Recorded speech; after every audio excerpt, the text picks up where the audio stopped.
King, setiap kali aku travel atau ride jauh, antara benda yang paling penting bagi aku mestilah bag.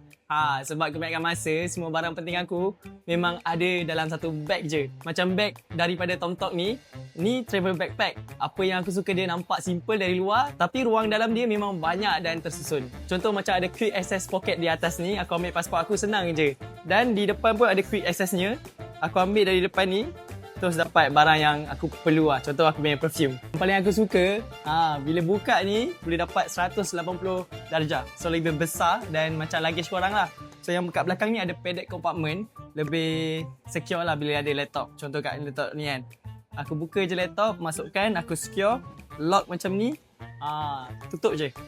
Dan material dia juga water resistant. Jadi kalau tiba-tiba cuaca berubah masa tengah travel atau ride, sekurang-kurangnya barang dalam beg lebih terlindung lah. Dan satu lagi, dia ada YKK zippers, memang rasa solid setiap kali buka dan tutup. Dan kalau korang jenis selalu travel, dekat belakang ni ada luggage strap yang memudahkan korang sangkut dekat luggage.